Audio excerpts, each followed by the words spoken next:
23 people watched Briargate erase Loretta Hines from the queue while she held the office's own callback slip in one hand and an orange pharmacy bag in the other. No one moved. Her number vanished from the wall monitor.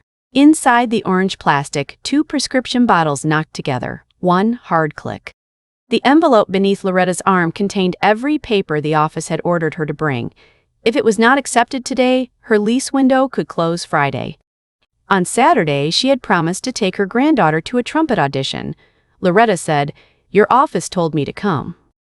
Calvin Mercer turned his tablet away. Calvin said, "The system has placed your submission under resident integrity review." Loretta said, "Will you take my papers?" Calvin said, "Review and acceptance are separate determinations." Her number returned in a narrow red column labeled Administrative Hold. No denial, no written reason, no appeal clock. Just a place on a screen where her chance to keep her apartment could disappear without anyone having to sign the decision.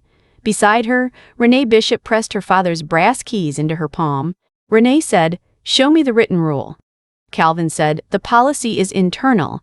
Renee said, "If this is not a denial, process the packet. If it is a denial, put it in writing." Calvin did neither. Behind the glass, the intake clerk moved her cursor. A gray triangle beside Loretta's name disappeared. Renee's voice went completely still. Renee said, "Do not alter that record." Calvin's thumb stopped above the tablet. Calvin said, "You are not authorized to instruct my staff. Step aside." Renee placed a sealed blue folder beneath the amber scanner. Calvin did not know Renee had entered Briargate without announcing her title. He did not know the sealed folder contained enough authority and evidence to freeze Crown Line's contract extension before the Oversight Board voted in 2 hours and 18 minutes. Renee had come to learn what this office did when it believed nobody important was watching. Now she knew. Calvin lifted his tablet. Calvin said, "If you continue to obstruct intake operations, I will document your behavior." Renee looked at Loretta's vanished number. Then she looked at the sealed folder beneath her hand. Renee said, "Please do." Calvin tapped the screen and began documenting himself. When Renee was 10, her father took her to a county permit office after the government sent the wrong notice about their house. He had worked the night shift, but he came home, changed his boots, and went straight to the counter with a deed copy in one hand and a small spiral notebook in the other. The clerk looked at his work shirt and said, "You need to bring the property owner." Her father said, "I am the property owner." The clerk said, "The file does not show that." He placed the deed on the counter. The clerk did not touch it. Her father did not shout.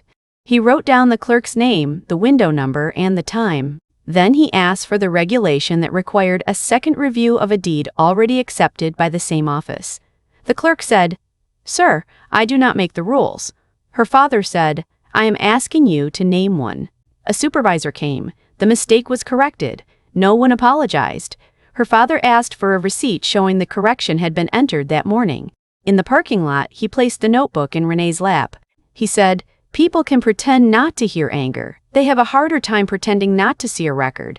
That was the lesson. Names, times, rules, receipts. By the time Renee became an attorney, people called her calm.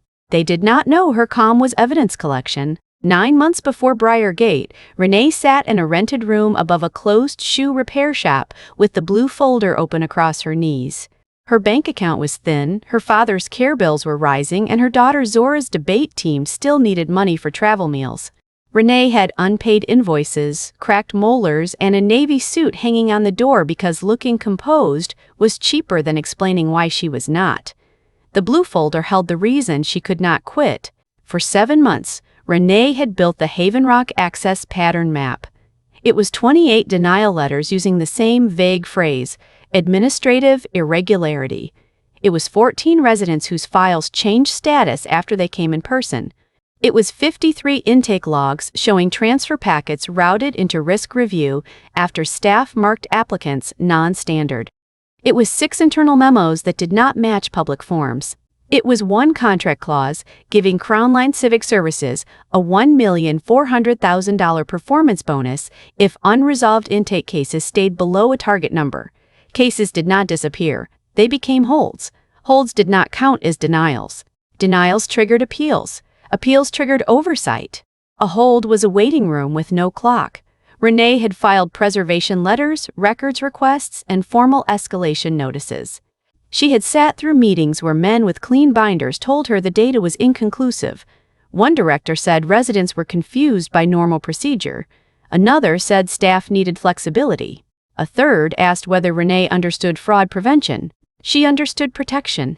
That was why the map had names. The hidden work cost her money, sleep, weekends with Zora, dinners with her father, and favors from clerks who would only speak after dark. It also required restraint. In the back of the blue folder was a court appointment order making Renee an independent compliance monitor. She could inspect records, preserve access logs, trigger corrective action review, and submit breach notices to the oversight board. But she could not fire staff. She could not approve housing. She could not override leases. She could not fix every life harmed by a missing receipt. Limits kept the work real. Those limits shaped the field test. Renee would submit the same public forms available to every resident and let the office classify them without advance notice. No actor had been coached, no false document had been planted, no employee had been asked to break a rule. The office only had to make its ordinary choices. If it became lawful only after recognizing her authority, the test would have already answered its central question. At 4:30 p.m., the Oversight Board would decide whether Crown Line received a 6-month contract extension. At 5:15 p.m., the Resident Coalition would start a live stream at New Mercy Hall. At 6:05 p.m., Zora would compete in her debate final. Every minute Renee spent inside Briargate would come from somewhere. She wrote one sentence on a yellow note and placed it inside the folder. Do not rescue the system from its own behavior. Back at window 3, Calvin was entering his version of the encounter. Renee could not see the full screen, only the header reflected in the glass. Visitor conduct concern. The category appeared before any written explanation for the hold. That was how an institution changed the subject. First, a resident asked what rule had stopped her papers. Then the office created a record about the way the question had been asked. Calvin typed with 2 thumbs. Near the entrance, the security guard shifted his weight. His name tag read, Martin. He had not approached, but he was watching Calvin rather than Renee, waiting to learn which version of the room would become official. Renee's phone vibrated. A message from Zora appeared. Mom, they moved the final roundup. 6:05 now. I am speaker 3. Are you still coming? Renee read it twice. The honest answer was that she did not know. She placed the phone face down on the folder without replying. Behind the glass, Elena opened the drawer beneath her keyboard. A yellow page showed for less than a second before she tried to cover it with her hand. The page title appeared backward in the glass. Vendor Integrity Review. Not Resident Integrity Review. Renee looked from the reflected words to Calvin's tablet. RIR 9 governed vendor payment anomalies, subcontractor disputes, duplicate invoices, and procurement flags. It did not apply to resident emergency transfers. It did not authorize an unwritten hold. It did not permit staff to move a resident outside the appeal process while calling the result temporary. Calvin had carried a rule across the building and changed its name at the counter. Renee said, please confirm whether RIR 9 is a resident policy or a vendor policy. Calvin stopped typing. Calvin said, it is an operational integrity tool. Renee said, is it authorized for resident emergency transfers? Calvin said, it supports program protection. Renee said, that was not my question. His eyes moved toward Elena. Elena lowered hers, but she did not close the drawer. That small refusal to help him was the first visible fracture in the room. The wall monitor refreshed. A property manager holding a leather folio moved directly to completed status. A woman carrying a child and a folder tied with an elastic band shifted from blue intake to amber verification. A gray triangle appeared beside her ticket. The same symbol Renee had seen beside Loretta's name. Now the record showed more than one disputed packet.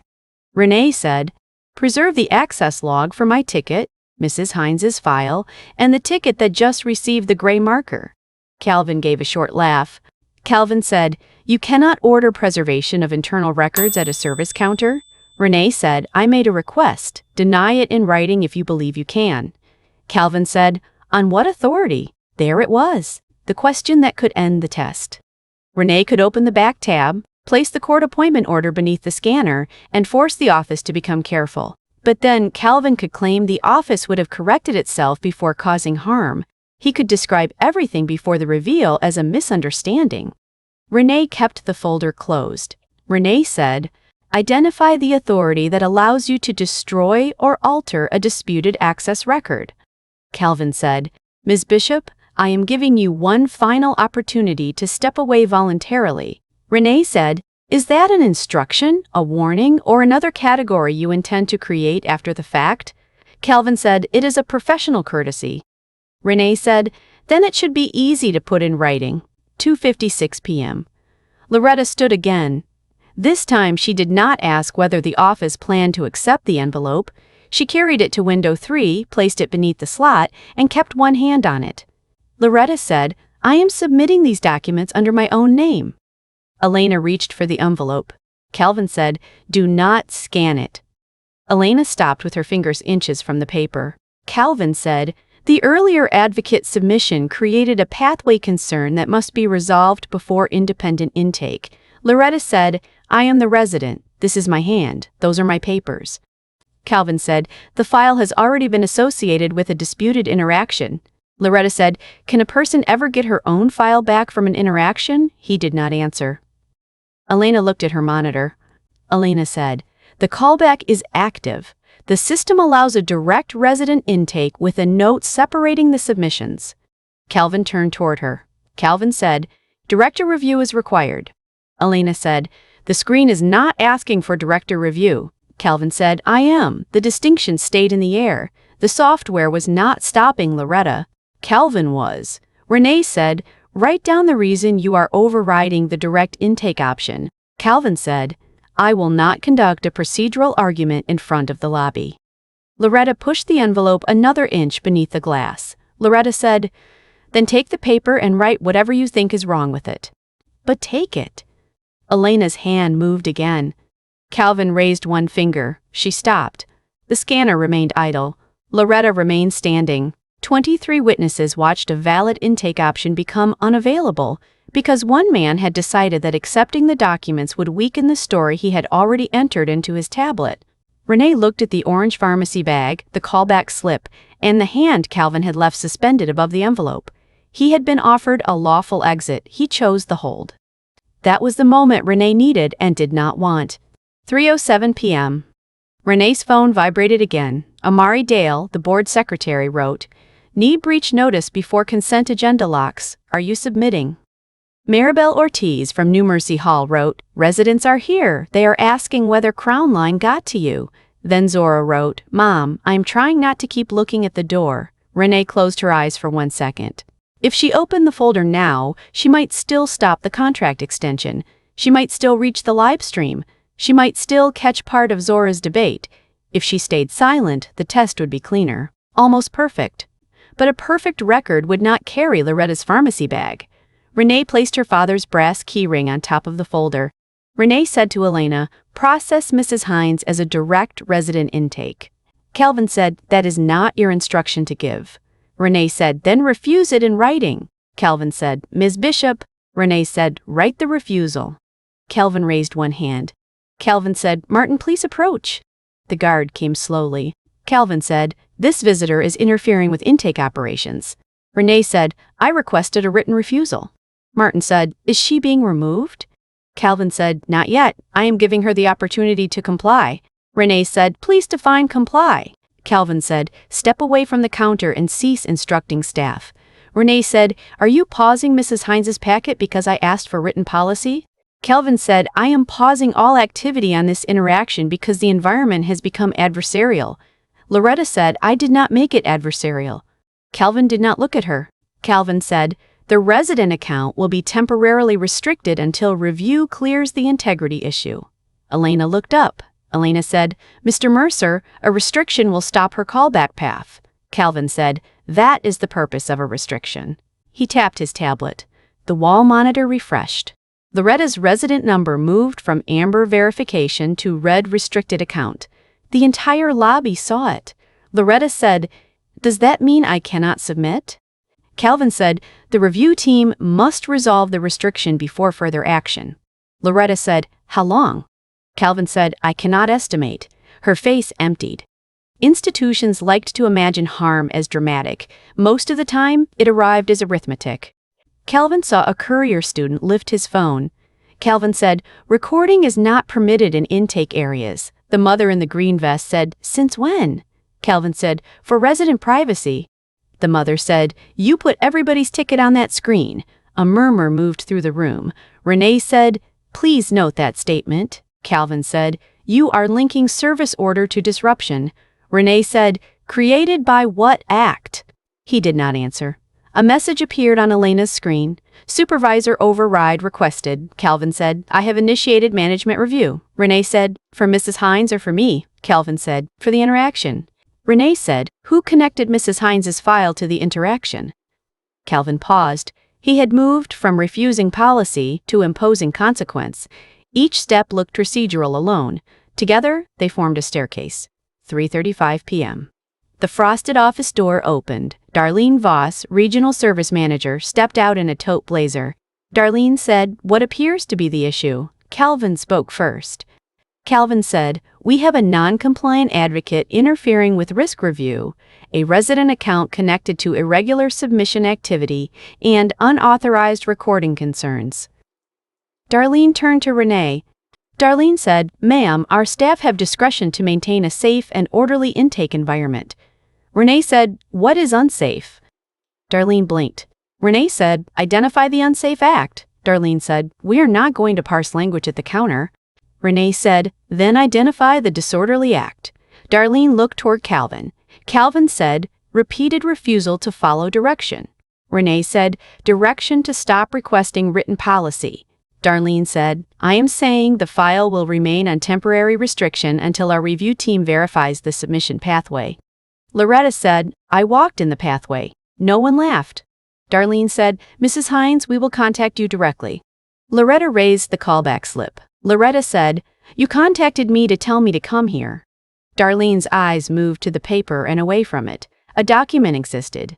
The manager refused to let it matter. 3:41 p.m. Darlene said, "Mr. Mercer, place both files into temporary access suspension pending review." Elena said, "Both?" Darlene looked at her. Elena said, "The resident callback is active." Darlene said, "The resident callback is contaminated by the submission pathway." Elena said, "That is not what RIR 9 covers." The words came out quietly. Then Calvin turned. Darlene turned. Martin turned. Renee did not. She kept her eyes on Elena. Calvin said, "Elena." Elena went pale. She looked down. Elena said, I would need to check." Darlene said, "Then check after the suspension." Calvin tapped the tablet. The wall monitor refreshed. Renee's ticket disappeared. Loretta's resident number disappeared with it. Not amber, not red, gone. Loretta said, "Where did my number go?" Calvin said, "It has been removed from the public queue during review." Loretta said, "If I cannot see it, how do I know it is still there?" Darlene said, "Because staff have confirmed it." Loretta said, "Staff confirmed I should come today." No answer. The courier student lifted his phone again. The mother in the green vest lifted hers. 2 phones, then 3. Darlene said, "Recording resident information violates privacy expectations." Renee said, "Then remove the public queue monitor." Darlene had no answer. 3:50 p.m. Renee's phone vibrated again. Amari wrote, "Last call. Without filing, extension stays on consent." Maribel wrote, "They are telling residents the board already cleared Crown Line." Zora wrote, "I am up sooner." Speaker order changed again. "Please do not speed, just tell me the truth." Renee typed, "Coming." She deleted it. She typed, "I am trying." She deleted that too. She sent nothing. 3:54 p.m. Darlene said, "Ms. Bishop, because you refused multiple lawful staff directives, we are issuing a same-day service exclusion. You may return after administrative review." Renee said, "Provide it in writing." Darlene said, "It will be mailed." Renee said, "Provide it now." Calvin said, "She is not eligible for counter service." Renee said, "Then who is refusing written notice?" Darlene said, "Crown Line Civic Services is declining further interaction today." Renee said, "On behalf of whom?" Darlene stopped. Crown Line was a contractor, not the housing authority itself. It could administer intake, it could not remove public access without notice, preservation duties, and oversight reporting. Renee said, "Are you acting under contractor authority or delegated public authority?" Darlene said, "Service management authority." Renee said, "That is not one of the choices." 4:04 p.m. Darlene said, "Martin, escort Ms. Bishop to the west doors." Martin did not move immediately. Loretta stood. Loretta said, "She is the only person asking what happened to my paper."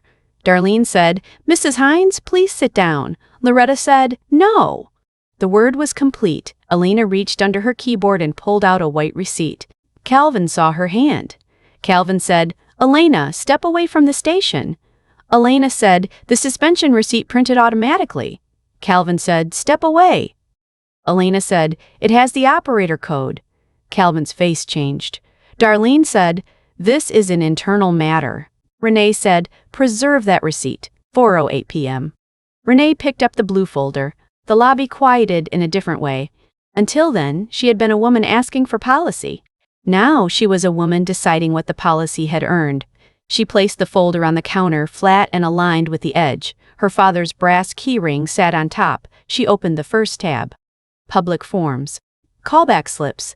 Transfer checklist. Physician certification. Lease notice. Every ordinary document Calvin had called irregular without naming a defect. She opened the second tab. Timestamp notes. Screen observations. Cue changes. Staff statements. Exact words. Exact times. Then she opened the third tab. A sealed manila sleeve. Her phone rang again. Amari Dale. Renee set the phone face up on the counter. Renee said, "Before I open this, confirm one thing. Are you standing by the restriction?" Calvin looked at the sealed sleeve.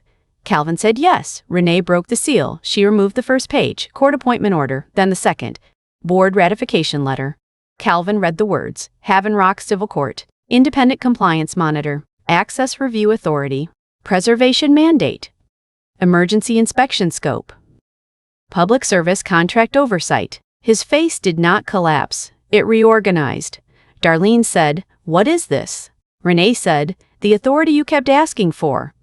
Calvin said, "You did not identify yourself." Renee said, "Correct." Darlene said, "That is improper."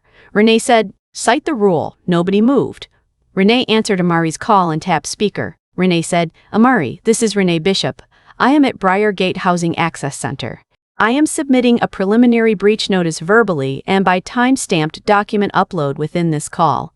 Amari said, "Confirming for the record, Renee Bishop, Independent Compliance Monitor." Renee said, "Confirmed." The lobby changed. People began understanding what they had witnessed. Calvin said, "I object to being recorded without notice." Amari said, "Mr. Mercer, this call is entered into the Oversight Board's administrative record under the Monitor's Preservation Authority. Please state your full name and position." Calvin said nothing. Renee said, "Calvin Mercer, Intake Operations Director for Crown Line Civic Services. Present with Darlene Voss, Regional Service Manager. Also present are resident Loretta Hines, Intake Clerk Elena Park, Security Officer Martin, and multiple waiting residents." Darlene said, "This is highly irregular." Renee said, "So was applying a vendor payment review code to a resident emergency transfer packet." Renee opened the fourth tab and placed a contract appendix on the counter. Renee said, "RIR9 is not resident integrity review. It is vendor integrity review. It governs payment anomalies, subcontractor invoice conflicts, procurement flags, and duplicate remittance holds. It does not govern emergency resident transfers. It does not authorize same-day service exclusion. It does not authorize file restriction without written notice. It does not authorize removing an active resident callback from the public queue." Elena closed her eyes in relief. Calvin said, "You are mischaracterizing an operational tool." Renee said, "Then produce the resident-facing version." Darlene said, "We need counsel present." Renee said, "You needed counsel before you restricted Mrs. Hines's account." Amari said, "Are you alleging misuse of contractor policy outside delegated scope?" Renee said, "Yes. I am also alleging failure to provide written notice, queue manipulation, improper service exclusion, retaliatory restriction after policy inquiry, and attempted suppression of resident witnessing under a privacy rationale not applied to the public queue monitor." Renee opened the fifth tab. Audit dashboard, not the full report, a summary page with no resident names visible, dates, ticket pathways, status changes, operator codes, hold durations, enough to show pattern without exposing private files. Renee said over 7 months, emergency transfer packets routed through Briargate were placed into enhanced review at disproportionate rates after staff applied non-standard profile markers. In 53 logged cases, the packet shifted into administrative hold within 6 minutes of in-person intake. In 28 cases, residents received no written denial. In 14 cases, residents were told to return after a flexible review window. In 9 cases, the file remained outside appeal status until the lease or medical deadline passed. Calvin said, "Those numbers lack context." Renee said, "That is why there is a hearing." Calvin said, "Scarce housing resources require fraud controls." Renee said, "Fraud controls require rules." Amari said, "Are you requesting emergency contract action?" Renee looked at the monitor where Loretta's number had vanished. Renee said, "Yes." Calvin said, "On what basis?" Renee said, "On the basis that you were asked for written authority refused. It escalated an emergency transfer packet from hold to restriction, removed the resident from the visible queue involved security, and stood by the restriction after receiving multiple chances to correct the record." Calvin said, "You trapped me." Renee said, "I asked you to follow the rule you claim to have." 4:19 p.m. Elena stood. Calvin said, "Elena, not one word without counsel." Elena picked up the white receipt. Elena said, "The automatic suspension receipt printed with operator code CM07. She slid it through the slot. Renee said, "Are you providing this voluntarily?" Elena said, "Yes." Darlene said, "Miss Park, stop." Elena said, "I was told not to question classification decisions after the March review. I was told files marked with gray triangle priority should not be cleared at the window without director approval. The emails did not say race. They did not say income. They said irregular presentation indicators. Advocate proximity. Inconsistent documentation style. Staff discretion. But when Mrs. Hines came with all her documents, I was told not to scan them." Her voice cracked. Elena said, "I did the first status entry. I am sorry." Loretta looked at her. Then she said, "Did you print the receipt?" Elena nodded. Loretta said, "Then keep printing." Renee placed the receipt on the audit dashboard. Operator code CM07. Timestamp 3:17 p.m. Action: temporary access restriction. Reason field: interaction escalation. Linked file: Hines Loretta. Renee read it into the phone. Amari said, "Received." Renee uploaded the appointment, order, board letter, breach notice, contract clause, dashboard summary, and suspension receipt. The fourth file stalled at 82%. Calvin's face showed a flicker of hope. Then the file sent. Amari said, "Documents received. I am entering emergency contract freeze request into the board record now." Darlene said, "The board cannot freeze a contract based on a lobby incident." Amari said, "The board can suspend consent agenda action pending compliance review under Section 14.3 of the service agreement." Renee placed the contract clause beside the phone. Renee said, "Section 14.3 permits temporary contract extension freeze upon credible evidence of access obstruction, records irregularity, or failure to comply with monitor preservation authority." Calvin said, "I was following established practice." Renee said, "Whose practice?" Calvin said, "This is how the office has operated." He stopped. In some rooms, that sentence works like a shield. In others, it becomes a confession. 4:30 p.m. The oversight board hearing began. The board chair said, "The emergency compliance item is accepted into the record. Miss Bishop, state the immediate action requested." Renee stood at the counter with her phone on speaker, documents spread beneath the amber scanner, Calvin silent beside her, Darlene rigid, Elena pale behind the glass, and Loretta seated with the pharmacy bag in her lap.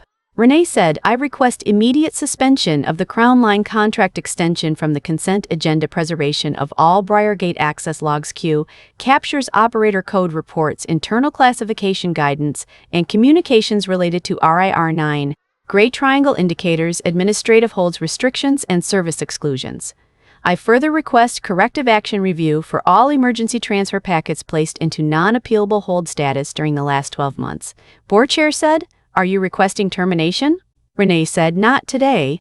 Termination requires a complete record. Today I am requesting freeze, preservation, suspension of discretionary restriction authority pending review, and written notice to every resident whose active packet was moved out of appealable status. Board chair said. Basis? Renee looked at Loretta, then Elena. Then the receipt with Calvin's operator code. Renee said the contractor used procedure to remove people from procedure. The board asked about fraud prevention.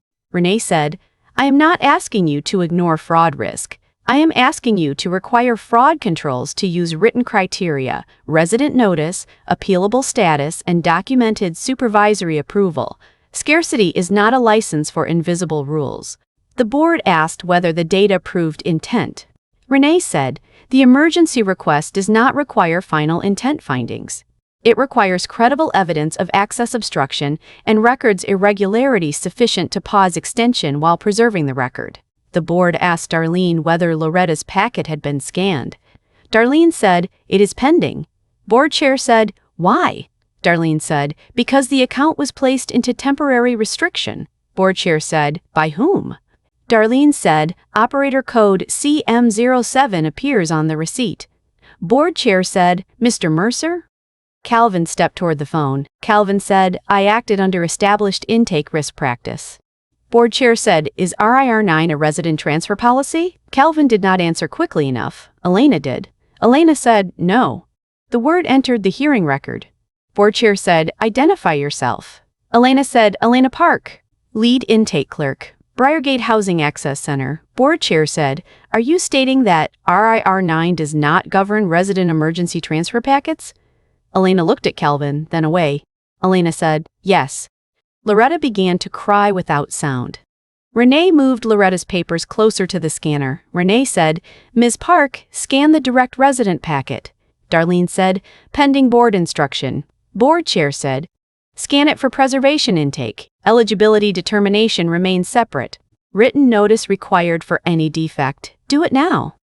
Elena took the first page. The scanner light turned blue. For the first time in hours, the machine accepted paper without argument. Physician certification, lease notice, mobility accommodation form, pharmacy statement, tenant signature page. Each page received a timestamp. Each timestamp entered a system Calvin had used as a locked door. Now it became a witness against him. Elena printed the receipt and slid it beneath the glass.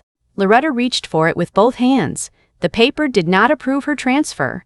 It did not solve her lease window. It did not guarantee a clinic route or black shoes for a girl with a trumpet. But it said submitted. Sometimes dignity arrived first as proof that the door had not swallowed your knock. 5:03 p.m. The board voted. The contract extension was frozen pending compliance review.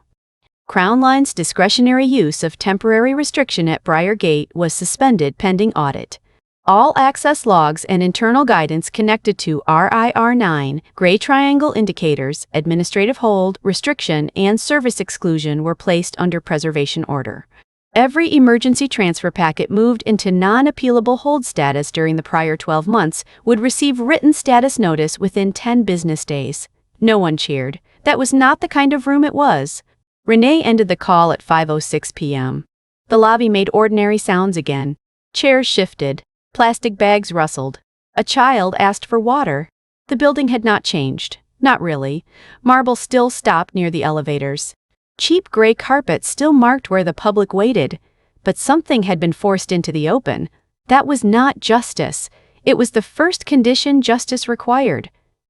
Calvin watched Renee close the blue folder. Calvin said, you could have told me who you were. Renee said, you could have told me the rule. Darlene said, Crown Line reserves all rights regarding the method by which this observation was conducted. Renee lifted the folder. Renee said, so do the residents. At 5:10 p.m., Renee turned to Loretta. Renee said, you will receive written status, not a verbal promise, written status. Loretta said, and if they do not send it? Renee said, then they violate the board order. Loretta folded the receipt into her envelope. Loretta said, my granddaughter's audition is Saturday. Renee said, I remember. Loretta said, she is not very good yet, but she is loud like she has a right to be. Renee said, that is a good start. As Renee walked toward the west doors, Elena called out. Elena said, Ms. Bishop, I have the email. I will send it to the board. Renee said, preserve the original. Elena said, I know. I think I know now. Renee looked at her. There was no absolution to give. Elena had been part of the machinery. She had also placed a receipt where the machinery did not want it seen. Both things were true. Renee said, then start there. Outside, the air had turned damp and metallic. Renee's phone buzzed. Maribel wrote, we are live in 1 minute. Are you coming? Zora wrote, round starts at 6. I am speaker 3.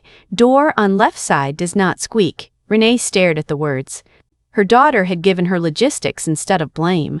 That hurt worse. At 5:15 p.m., the Resident Coalition livestream began without her.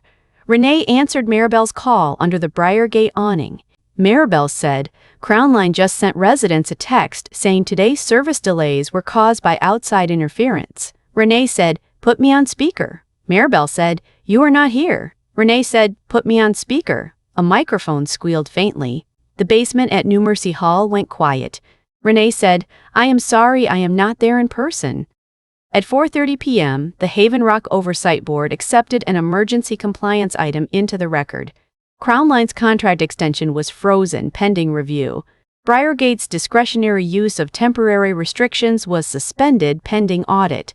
The board ordered preservation of access logs, queue records, operator code reports, internal classification guidance, and communications connected to RIR9, gray triangle indicators, administrative holds, restrictions, and service exclusions. The silence changed into attention. Renee said, every emergency transfer packet moved into non-appealable hold status during the last 12 months must receive written status notice within 10 business days. Someone said, say that again. Renee did. Then the room exhaled. Not cheering. Relief. Anger. Recognition. Renee said, do not throw away texts. Do not delete voicemails. Do not post private documents online. If you receive written status, keep the envelope and every page. If you do not receive notice by the deadline, document that too. The freeze is not the finish. It is the door opening. A man asked, did they know who you were? Renee looked across the street where Calvin stood beneath the access center lights. Renee said, no. Another voice said, good. Renee understood the satisfaction. But revenge was dangerous fuel when the target was a system. Renee said, do not make this about surprising one man. Make it about forcing every office after him to write the rule down. She ended the call and ran. The bus was gone. The taxi line was empty. The ride app said 19 minutes.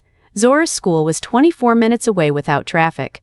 Renee called Mr. Halden, her father's neighbor. Renee said, can you check whether Dad took the Thursday evening pills? The blue compartment is cracked. Mr. Propman is cracked. Halden said, I can go over. Renee said, do not let him tell you he already took them unless the compartment is empty. Mr. Halden laughed. Mr. Halden said, he still thinks he is slick? Renee said, he thinks everyone else is slow. A black sedan pulled up. Renee climbed in with the folder. The driver looked at her in the mirror. Driver said, bad day? Renee said, not over. At Crown Line's regional office, Darlene closed a conference room door with Calvin behind her. Calvin said, she misrepresented herself. Darlene said, no, she let you represent yourself. Calvin said, I followed the pathway we were given. Darlene said, do not say that sentence again without counsel present. Her inbox was already full. Preservation order. Emergency freeze notice. Counsel hold. Media inquiry. Regional audit demand. The institution was doing what institutions did when consequences became unavoidable. It was locating the nearest human container for blame. Calvin saw it happen. Too late. At window 3, Elena sat alone while the lobby thinned. The scanner light had returned to blue. That felt obscene. A machine could reset in seconds. People could not. A banner appeared on her screen. Temporary restriction function disabled pending compliance review. Staff must issue written status for delayed emergency transfer packets. Elena opened her email and searched. Gray triangle. Irregular presentation. Advocate proximity. Director approval. March review. The messages appeared. No slurs, no cartoon cruelty. Just suggestion, shorthand, discretion, caution. Staff were advised to treat certain in-person packets as requiring director review when presentation indicators raised integrity concerns. Staff were reminded not to clear files where outside advocate proximity complicated submission pathway. Elena thought of her job, her health insurance, her son's inhaler, and the pension 2 years away. Then she attached the emails to a message for Amari Dale. She wrote one sentence. "I am providing these under the preservation order and voluntarily." She pressed send before fear finished making its argument. At 5:50 p.m., Renee's car had moved 4 blocks in 9 minutes. Zora's round started in 15 minutes. The driver said, "School event?" Renee said, "Debate final." Driver said, "I can take Maple Cut through." Renee said, "Is it legal?" Driver said, "Legal enough." Renee said, "Legal is enough. Do not add anything to it." He nodded and turned right. Zora stood in the side hallway outside the auditorium with 3 index cards she no longer needed. She had memorized the argument days ago. Resolved, public institutions should prioritize transparent standards over discretionary efficiency in essential services. When the topic was announced, Zora had laughed once alone in her room. Then she stopped laughing because it was not funny there either. Her coach asked, "You ready?" Zora nodded. She looked toward the side door. She had texted her mother because the left door did not squeak. She was not angry when she sent it. She was trying to protect her mother from embarrassment. That realization made her hate the hallway for a moment. Then the moderator called her name. 6:06 p.m. Renee entered the school. The hallway smelled like floor wax, wet coats, and cafeteria pizza. She hurried toward the left auditorium door, lifted the handle, and pushed. Silent. Inside, Zora was already at the lectern. Renee missed the opening. She missed the framing. She missed the first argument. But she heard her daughter's voice. Zora said, "Discretion sounds efficient until the person affected cannot see the standard, challenge the standard, or prove the standard moved." Renee stopped breathing. Zora said, "A transparent standard does not guarantee fairness, but it creates a surface where unfairness can be seen. Without that surface, a denial can be called a delay. A delay can be called a review, and a review can last until the need expires." Renee sat in the back row. Zora continued. Zora said, "The question is not whether institutions need judgment. They do. The question is whether judgment must leave a record when it touches someone's housing, medicine, education, or safety. My answer is yes.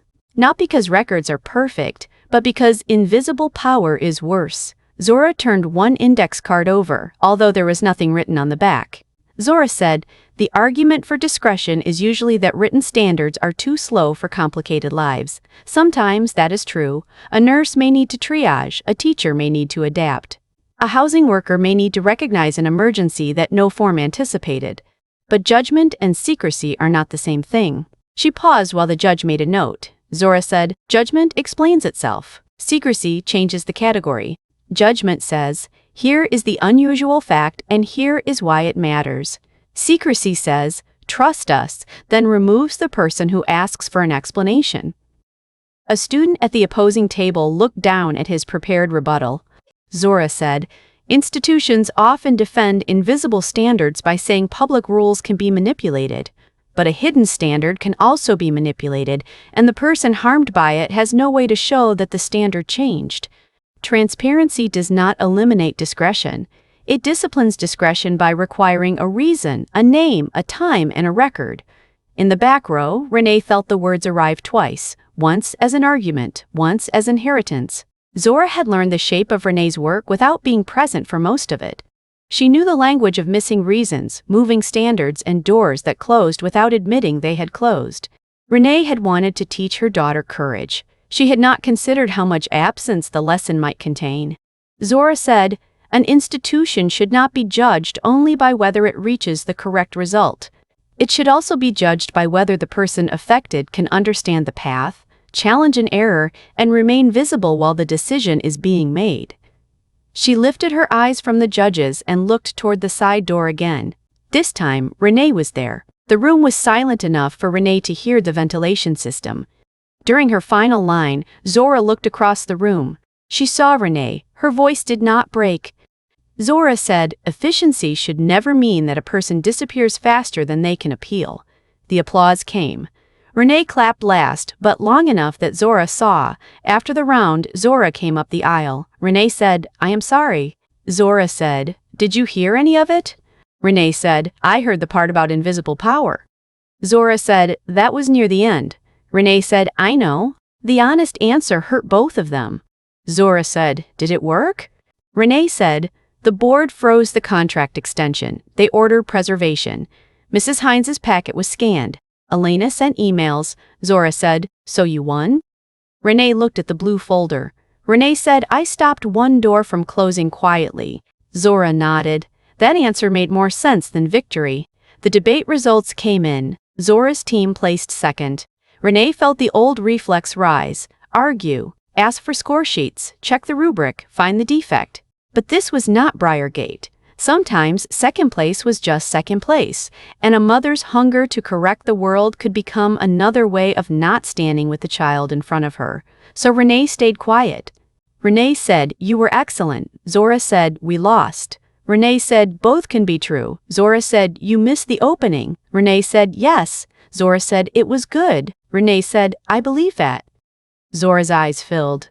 Zora said, "I kept looking at the door even though I told myself not to. That made me mad at myself." Renee said, "It should have made you mad at me." Zora looked away. Then she said, "I was." Renee nodded. Renee said, "Good. You are allowed." Zora said, "I know your work matters." Renee said, "So do you." Zora said, "That sounds like something people say when they are still going to miss stuff." Renee took that without defense. Renee said, "It does." The silence between them was not repaired. It was only honest enough to begin. Then Zora stepped forward and hugged her, hard. Outside, mother and daughter walked through the wet parking lot. Zora held the second-place certificate under her blazer. Renee carried the blue folder. Zora said, "Did Mrs. Hines get housed?" Renee said, "Not yet." Zora said, "But her packet is real now?" Renee looked at her. That was not the official term. It was better. Renee said, "Yes, her packet is real now." Zora said, "That should not be a win." Renee said, "No. It should be normal." By 7:28 p.m., they reached the apartment. Renee's father was awake in the recliner with a blanket over his knees and the television muted. He looked at Zora's certificate. He said, "Second?" Zora lifted her chin. Zora said, "In the district." He nodded solemnly. He said, "Then they survived you." Zora laughed despite herself. Renee set the blue folder on the kitchen table beside the pill organizer and unopened mail. The Thursday compartment was empty. Mr. Halden had left a checkmark on a napkin. Her father looked at the folder. He said, "You got the record?" Renee sat down slowly. Renee said, "We got enough to make them preserve the rest." He heard the difference. He said, "That is the part they hate." Zora said, "Why?" Her grandfather said, "Because once the paper knows what happened, people have to start lying and writing. The old lesson again, names, times, rules, receipts. Not because paper was justice, because paper could make denial expensive." That night, Renee's apartment became a second office. She uploaded the plain language summary for residents, responded to Amari, confirmed Elena's emails, and thanked Mr. Halden. Zora ate noodles at the table while pretending not to watch. Renee opened a document. Title: Briargate Emergency Access Review, Preliminary Public Summary. She wrote, "Today's action does not determine final liability. It preserves the evidence necessary to determine whether public access rules were misused." Zora looked up. Zora said, "You need to say it plainer. People do not want liability. They want to know whether their papers disappeared." So Renee wrote, "If your housing packet was placed on hold without a written reason, today's order may require Crown Line to send you a written status notice and preserve the records showing what happened." Zora said, "Better." Renee said, "You want a job?" Zora said, "No, I want my mother to sleep eventually." Eventually was not tonight. At 10:11 p.m., Elena sent the emails, all of them, internal memos, staff reminders, intake discretion guidance, a March meeting summary, a chart showing gray triangle flags by office, one thread where Calvin wrote, "Avoid written denial language when review window remains open." Renee stared at that sentence. Avoid written denial language. There were more polished ways to say, "Bury the appeal." Calvin had chosen one. At 10:26 p.m., Loretta texted, "Ms. Bishop, this is Loretta. My granddaughter says thank you for making them take the paper. She says if she gets into the audition group, she will play loud." Renee handed the phone to Zora. Zora read it. Zora said, "That is a better trophy than mine." Renee said, "No, it is not better. It is different. Yours is yours." Zora flattened her certificate under a book. That seemed to matter. At 11:08 p.m., the apartment was quiet. Renee sat at the kitchen table with the blue folder open. The revenge people imagined was simple. A villain exposed, a room gasping, a powerful document placed on a counter, a contract frozen, a man's face changing when he realized the woman he dismissed had authority. All of that had happened. None of it restored the missed opening of Zora's speech. None of it paid the home care bill. None of it approved Loretta's transfer. None of it guaranteed Crown Line would not rename the same behavior next quarter. Institutional revenge was not a thunderclap. It was a lock placed on the drawer where the records were kept. It was a deadline. It was a transcript. It was a clerk forwarding the email. It was a resident holding a receipt proving the office received what it later might claim it never saw. It was slower than anger wanted, heavier than applause, longer lasting than both. At 11:39 p.m., Renee wrote the final section of the public summary. What residents should do now: keep written notices, save texts and voicemails. Do not post private documents publicly. Request status in writing. Contact the resident coalition if a file was moved into hold without appeal. Then she added one more line. You are not required to prove your dignity. The office is required to prove its rule. She left it. After midnight, residents began posting dates. March 4th, no written reason. May 19th, told flexible review. June 2nd, packet disappeared. August 11th, gray triangle on screen. September 6th, they said not denied. October 14th, lease expired before review. Each comment was a small light turning on in a long hallway. At 12:52 a.m., Renee knocked on Zora's door. Zora said, "Come in." Renee leaned against the frame. Renee said, "I missed the opening." "I am going to regret that longer than you think." Zora said, "I do not want you to quit helping people." Renee said, "I know." Zora said, "I also do not want to become one of the people waiting for you."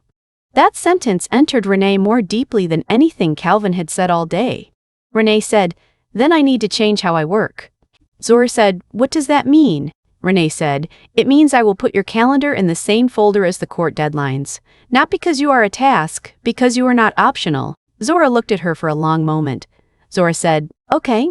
Renee said, "Next time, I will tell you the truth earlier, not I am coming when I do not know the truth." Zora nodded. Renee said, "I am proud of you." Zora said, "You said that."